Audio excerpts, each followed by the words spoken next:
Like I said, so I worked with older adults, and they just seem to be really resilient. But one of the things in the hospital setting is we got them ready for discharge, and we had to assess what they needed and got them out the door. So I never really had a chance to kind of figure out more about them. Who are they? You know, I had experiences with older adults I knew, and it varied across the way.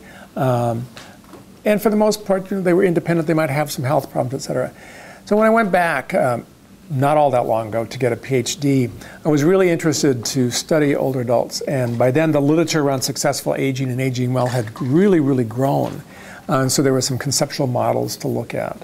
But I developed a research dissertation proposal that's what's called a qualitative study. And my question was, how is it as an older adult you manage with the challenges of aging, particularly the functional challenges? And by functional challenges, it has to do with those things that we call about personal care, bathing, dressing, personal care kind of items, or household kinds of activities such as doing the laundry, shopping, managing money. And so I was really curious about that. So I developed a series of questions and interviewed 16 older adults to get their perspective about how they age, what it's like for them. And so essentially what I would do is ask them, you know, when did you first know that you had problems with walking? What did you do? How did that impact your life, et cetera? And I went through all these, you know, activities of daily living, personal care items, et cetera. And what I found was that they were resourceful and creative in the kinds of things they came up with, which pretty well sort of confirmed my notion of that some, not necessarily all older adults, really have a way of aging well, aging gracefully, doing it in such a way as that they maintain some level of independence and autonomy. One of the things that older adults can use sometimes is called a reacher. It's a little device. It's on a stick, if you would, and you clasp it here, and there's these pinchers, and it'll get things out of the cupboard or pick things off the floor. And one of the women was talking about her cabinets were a little bit high and she couldn't reach stuff. And I said, well, did you ever use one of those reachers or grabbers? And she said, oh, of course not. She said, you know, she said, that's dangerous. She said, if I grabbed a bowl, it slipped and hit me in the head. She said, where would I be? So from that, the message I take is that she was clear. She wasn't in denial about old age and what she could or couldn't do. And she was being proactive. But she was also very aware of safety. And so this is helpful because sometimes as I work with healthcare professionals and sometimes families, I say, well, mom or dad's in denial and they're not being safe. And yet what I found is that's not particularly true with older adults. They do think about those things and they're struggling against giving up certain freedoms or activities and how to balance that around safety. And those are probably things that you do every day as well. So how are you different than an older adult? Probably not much, other than maybe some, like I said, some sort of chronic problems. I interviewed older adults who said that they recognized their greatest fear was losing their cognitive ability. And so they played word games, they made puzzles, et cetera, to engage their mind in many ways because they want to preserve that capacity. And so, like I said, I learned from them in greater detail that they were very thoughtful, creative in the kinds of strategies they came up with, and they were self-developed. Sometimes they may or may not ask people, but for the most part, they didn't ask people. And so again, we have a notion of older adults as, well, they won't accept help, they won't ask for help. So where does that come from? My belief is that when you've taken care of yourself most of your life, why would you stop? But yet we have sometimes a view of older adults as being obstinate and difficult.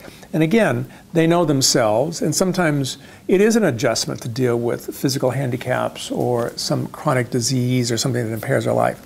But if we're resourceful and we're used to doing things ourselves, we may not think to ask for help.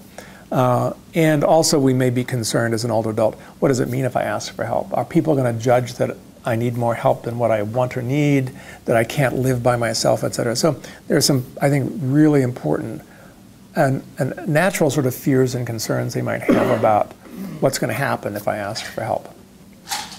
And I think the other thing that I'm reminded of around that as well is that in the healthcare environment, in the hospital setting, but also in long-term care, nursing homes in particular, we have a tendency to do things to and for older adults. We don't encourage them always to do as much as they could, or we fight with them about them doing too much. And so we can create a situation of learned helplessness.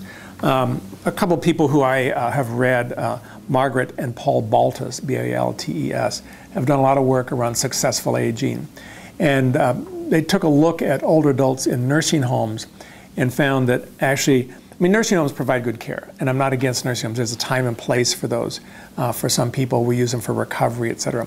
But one of the things they found is that sometimes those individuals who tended to be more independent, want to do stuff for themselves, might be a little bit more shunned or ignored by the staff because the norm is we take care of you. Don't get out of bed, don't walk down the hall, do this and this and this. And until people sort of shifted, the older adults shifted the behavior to become more dependent, they experienced a little bit of social isolation. Now again, it's not, I'm not trying to paint a picture of nursing homes as being mean, terrible places. Again, they're trying to manage things in what they view as safety and trying to manage large groups of people. And so there's this negative reinforcement. And it's, like I said, it's not intentional, but it does have an impact. So how do we begin to look at providing support and care when people need it in a way that can be much more positive, much more independent-minded? There's a sort of a green movement in the nursing home industry where they're moving away from sort of the standard nursing home setup where you have a central nurses station and all care radiates from that to places where it's more home-like. Meals aren't all done at the same time on a schedule. People may go to a area in a quad or a little pod where they get what they want to eat. I mean, think about it. How many of you lived in a dorm? Anybody?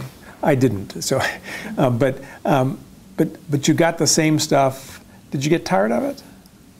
Did you kind of get bored with it? So, well, the same kind of thing happens in hospitals and nursing homes. You know, again, the nursing home is responsible for the dietary care of older adults, but there's a level of loss of independence. And I remember one of the hospitals I worked at, we had a nursing home, and we had one resident who all she wanted was peanut butter, and she couldn't get enough.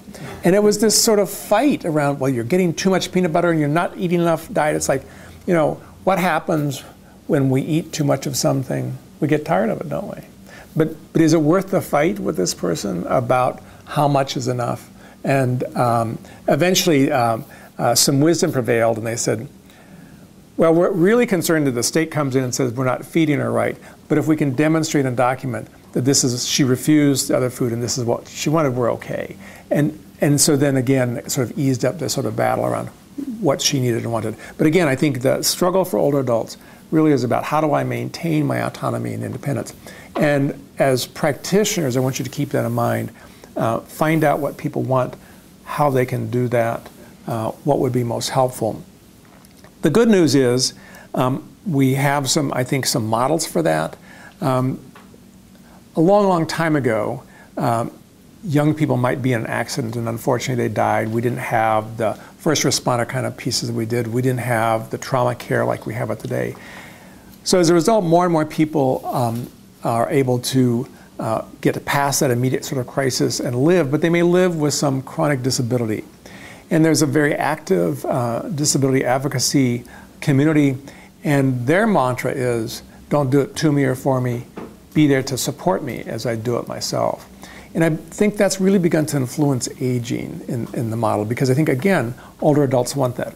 And I think the baby boom generation is very much of that sort of mind. It's like, I want to do as much as I can for myself. And that isn't to say that the older generation, 90, above and below, doesn't have that mind as well. But we certainly, I think, see a place where, as professionals intervening with older adults, we need to think more creatively about what is it that they want, what would that look like. And like I said, I think we have the disability rights people, advocacy people, to thank for some of the kinds of things that make a difference. For me, as sort of a sideline around that, I can remember the big stink in communities when it became required that they had to put curb cuts in.